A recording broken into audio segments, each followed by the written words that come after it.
Grab your shovels and spades because it's time to go digging again.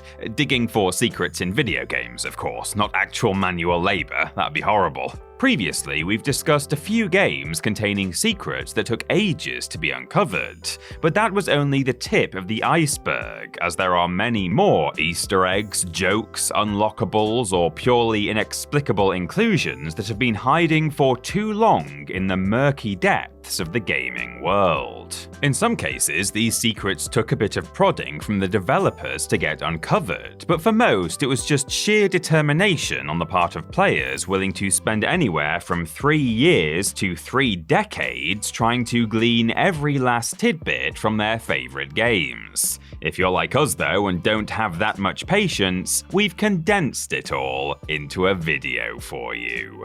I'm Peter from TripleJump, and here are 10 more video game secrets that were a little too secret. Number 10. The ZX Spectrum, GoldenEye 007. Why are video games like a good steak? Because they are a medium that's rarely well done. Hey, I'm here all week. Speaking of Rare video games, Rare is a studio that seemed to pump out classic after classic for a good number of years until the dark times came.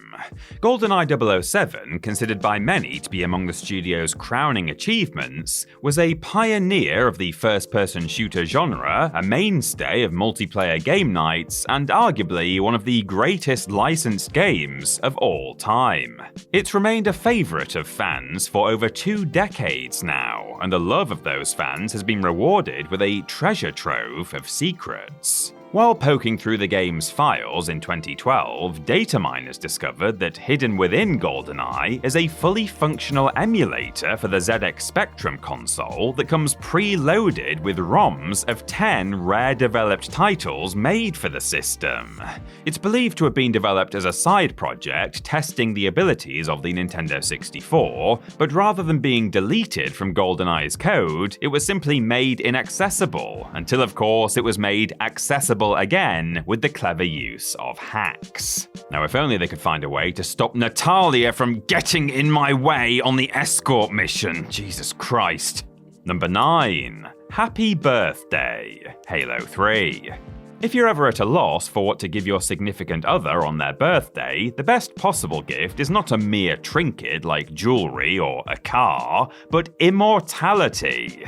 Specifically, the kind of immortality that comes with having your name in a video game. Not real immortality, that would probably be kind of horrible. The third game in the original Halo trilogy was a truly blockbuster release, smashing sales records at the time with a flood of pre-orders and release night events that attracted millions of players who were frothing at the mouth to see how the adventures of Master Chief would end. It was easily the most played game of 2007, which makes it all the more interesting that developers teased in 2012 that there was still a secret in the game yet to be discovered. Fans finally learned the truth in 2014, when a YouTuber named Lord Zed uploaded a video of the game's final Easter egg, which can be activated by setting the console's internal date to the 25th of December. Once you've done this, simply load a single-player game from the main menu and click and hold both thumbsticks on the controller, and the loading screen will display text saying, "Happy Birthday, Lauren," a message that was placed in the game by programmer Adrian Perez as a tribute to his wife. Aww, relationship goals at their finest. Number 8. The Final Riddle, Trials HD.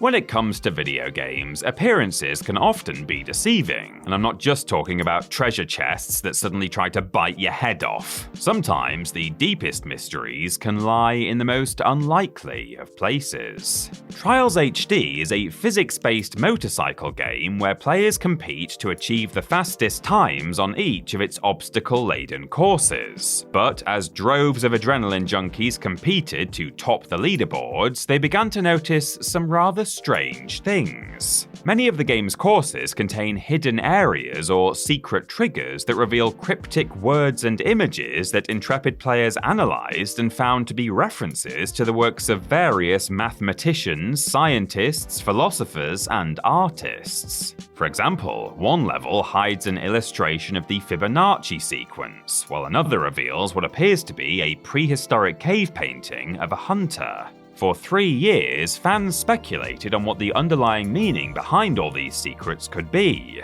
and what ultimate riddle they could be hinting at. In 2012, the developers at Red Lynx explained through a video that the central theme of these Easter eggs was the pursuit of truth and mankind's never-ending quest for knowledge, suggesting that the real answer to the riddle was, in fact, a question in itself. Or something like that. Number 7. Congratulations, hacker! Gumball. Old urban legends used to say that if you swallow a piece of chewing gum, it will take 7 years to digest. Even if that were true though, it would still be less time than it took to find this secret in Gumball for Apple II computers. On its surface, Gumball is an extremely simple game. You play as a worker in a gumball factory where your job is to sort the gumballs coming out of the machine into the proper bins based on their colour. Sort the gumballs well and you'll get promoted. Do badly and you'll have to start over. The game got far more interesting though when a team of enthusiasts wanting to preserve the software attempted to crack Gumball's encryption, only to find it quite the formidable task, requiring a series of hidden substitution ciphers to be found and decoded, whatever that means. Upon doing so, the team was rewarded with a secret congratulatory message from the developers, as well as public recognition from the lead designer, Vader Cook, on social media for being the first to crack the game after 33 years. If you ask me, the game should have actually been called Gobstopper for how long it took to finally get to the center. Number 6. Calendar Man, Batman Arkham City. Being a supervillain in Gotham City seems like a job with poor long-term prospects, given the efforts of a certain caped crusader. But no criminal's days are numbered more than those of Calendar Man. Batman Arkham Asylum was a rousing success, and by the time the sequel rolled around, the developers at Rocksteady knew that they had to pull out all of the stops. Arkham City, the follow-up, had the difficult task of not only building on what the first game established, but setting the stage for the eventual third installment. One interesting feature is that the notorious villain Calendar Man can be visited multiple times during the game, and will offer up unique dialogue based on the current date, usually commenting on specific holidays. 3 years after release though, players discovered another date that yielded a menacing monologue. Should the console's internal calendar be specifically set to December 13th, 2004, a seemingly innocuous date by most measures, Calendar Man will give a short speech about being present at Batman's beginning as well as his end. The line about Batman's end is a reference to the then unannounced third game, Arkham Knight, while Batman's beginning refers to the date on which this dialogue can be heard, which just so happens to be the date that Rocksteady was founded. Cheeky. Number 5. The final rainbow coin, Donkey Kong 64. He's the leader of the bunch. You know him well. He's finally back to tell you that your speedrunning records are now null and void. Yeah, he's a bit of a buzzkill, that one. Donkey Kong 64 was the famous gorilla's only major foray onto the N64, and like many of its contemporaries, styled itself as a collectathon. Each level is filled to bursting with bananas, oranges, coconuts, and many more varieties of produce for players to collect as they journey through its expansive worlds. But of those many collectibles, few are as valuable as the rainbow coins. It was long believed that all of these precious items had been found in the game, until 2017 when a speedrunner known as Isotarge shared a picture of a never-before-seen rainbow coin in Donkey Kong 64. After investigating some oddities in the game's code in regards to the total number of collectibles, Isotage traced the coin to a specific spot in the game's 5th level, where it could be found hiding, well, not quite in plain sight, but well within reach of normal gameplay. In doing so, Isotage effectively became the first known person to achieve true full completion of Donkey Kong 64, and thus was, in a sense, the real first member of the DK crew. Number 4. The Indestructible Corpse, Half-Life Decay. Some secrets just take a bit of persistence to be found, and if at first you don't succeed, try and try again. And again, and again, and again, and again. Half-Life Decay is the title given to the 2-player co-op expansion included in the PS2 port of the original Half-Life, wherein players take on the role of 2 scientists fighting to survive as their lab is overrun by alien invaders. Not every character is lucky enough to be the plot-armored protagonist, though, so there are dead bodies aplenty throughout, including one that warrants some special attention. In the campaign's 5th level, players can find the body of a dead security guard floating in a pool.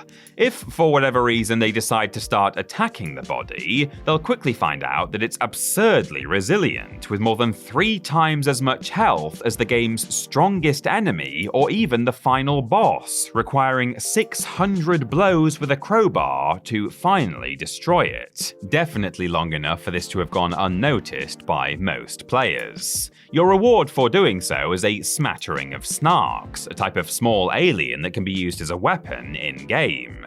This secret was discovered by a YouTuber called Marfitimus Blackamus in 2019, 18 years after the game's release on PS2. Talk about beating a dead horse, am I right? No, I'm not right. It's not a horse, it's a security guard. Number 3. Hangar 96, Marathon Infinity. To call the plot of the Marathon trilogy a bit trippy would be like calling the surface of the sun a bit warm. Technically true, but woefully understating the truth. The series begins as a tale of conflict between the human passengers of an intergalactic spaceship, a race of aliens attempting to enslave them, and 3 rogue AIs throwing a monkey wrench into the whole affair. Things get even more complicated in Marathon Infinity, with the introduction of a godlike eldritch abomination that forces the player to journey through multiple realities to find the means to defeat it. I'd explain more, but it still wouldn't make any sense. At several points, though, the player journeys through dream worlds containing text entries that refer to a horrific place called Hangar 96. Smelling a secret, fans were soon on the case. Both the first and last levels of the game contain hidden terminals displaying lines of seemingly random hexadecimal code, and for a lark, players tried putting these lines of code together and reinserting them into the game's files. Miraculously though, this actually worked, unlocking a new multiplayer level called Hats Off to 819 that was a dead ringer for the grainy photos of Hangar 96 seen in the dream levels. Always remember, the race to find answers isn't a sprint, it's a marathon.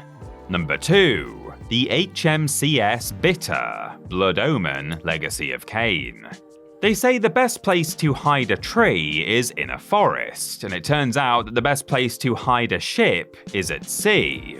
Just keep it far away from where anyone might be able to see it, and it could stay hidden for decades. Blood Omen, the first entry in the Legacy of Kain series released in 1996, introduced players to the dark fantasy world of Nosgoth, a land of monsters, demons, and all manner of beasties that would skin you as soon as look at you. The adventures of vampiric anti-hero Kain led him through many dark and dingy locales, but one of these ended up being particularly tricky to find. While attempting to remake Blood Omen in 2010, fans discovered a never-before-seen area called the HMCS Bitter, a pirate ship that was presumed to be a planned level cut during the game's development. Further exploration via hacking found it to be quite fleshed out, practically a complete dungeon in its own right, but it would take another 10 full years for Intrepid fans to discover it was possible to access the HMCS bitter through regular gameplay by means of activating invisible switches. It's quite on brand, really, for something in a game about vampires to suddenly come back from the dead after years of lying dormant. And number 1, whatever the heck this is, McDonald's Treasureland Adventure. Yes, you heard that name right. There was in fact a video game based on the McDonald's fast food franchise released for the Mega Drive in 1993, beating Burger King to the punch by a few console generations. Shockingly, against all odds, the game is actually rather good, perhaps because it comes from the talented minds at Treasure, a highly regarded studio responsible for developing such classics as Astro Boy Omega Factor and Ikaruga. While the end result is surprisingly excellent though, the path getting there was far from a happy meal, as the project was subject to changing ideas, corporate meddling, and enough scrapped work to fill a ball pit. Feeling their hands were tied, the developers wanted to express some of their frustrations and hid what you might call a tech demo in the game's code. It went unseen until 2021, when, after much hinting from the developers, players learned that by inputting a password, they can watch in amazement as the main menu appears to distort itself into various 3D shapes. It's an impressive feat of programming, but it's also accompanied by music that can best be described as what a space alien might listen to after a few drinks too many. Let's have a snippet. Suffice it to say, this is not a genre that will be topping the charts anytime soon. In fact, I'm beginning to think this thing should have been well and truly left hidden inside a McDonald's promotional video game.